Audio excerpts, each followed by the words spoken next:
And now, the special presentation. In the winter of 1997, I saw a Spanish film called Abre los Ojos. I couldn't get it out of my mind. The movie felt like a folk song to me. Part fable, part poem, partly a committed conversation that you'd have with someone late at night when big ideas flowed easily. I wanted to be a part of that conversation.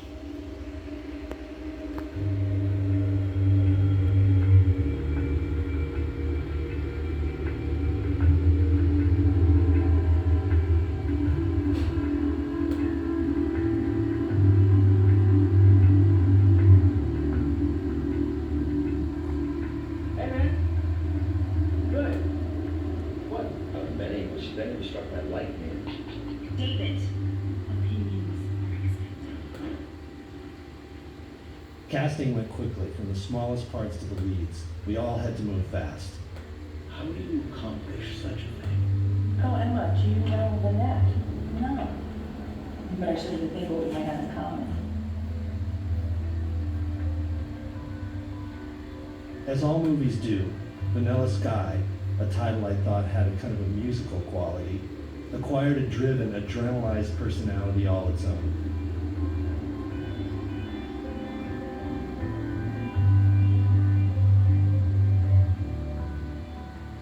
What about you? What's your name?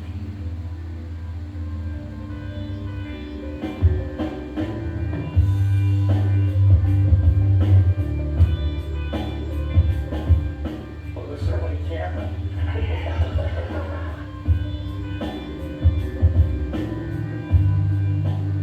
Much of the same crew had worked on Almost Famous. We made the two movies back to back, and they couldn't have been more beautifully dissimilar.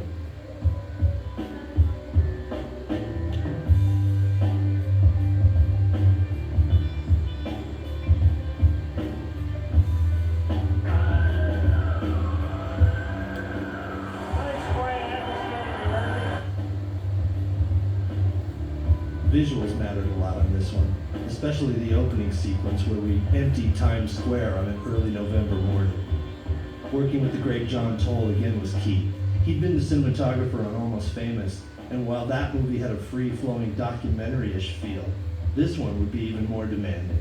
Not a shot would go unplanned, not an image wasted. The goal was a movie filled with clues and signposts, kind of like the cover of Sgt. Pepper. Every time you look at it, you might see something different.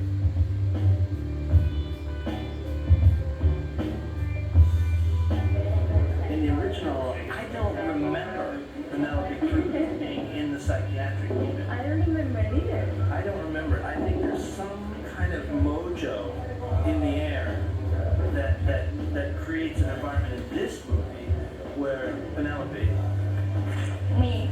would be in the psychiatric unit.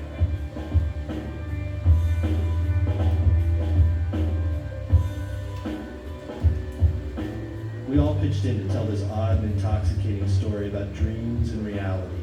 Often, after we'd wrapped for the evening, many of us still stayed behind and talked about the layers of the movie, even while we were making it. Not quite 2 years later, we still do.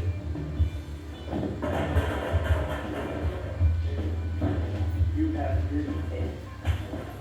Yes.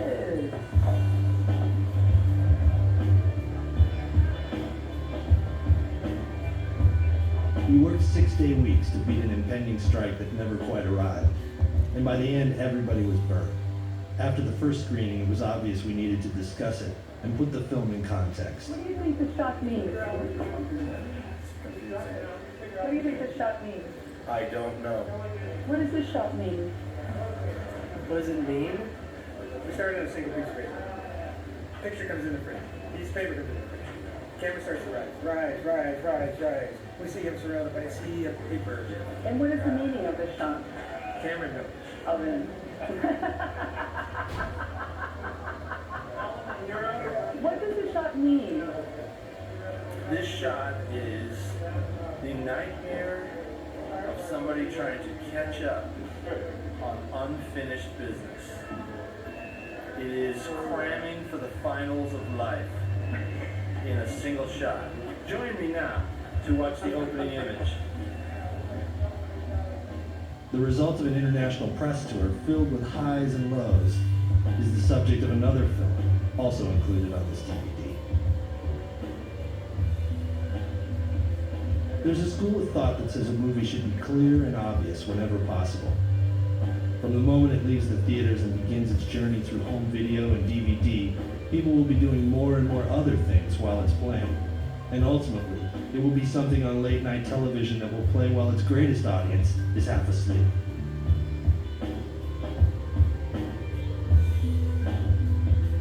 Vanilla Sky isn't obvious. It's a movie to be watched closely, but it's also a movie you can let wash over you. It's a story, a puzzle, a nightmare, a lucid dream, a psychedelic pop song, a movie to argue over, and most of all, a movie that extends an invitation. Wherever you want to meet it, it will meet you there.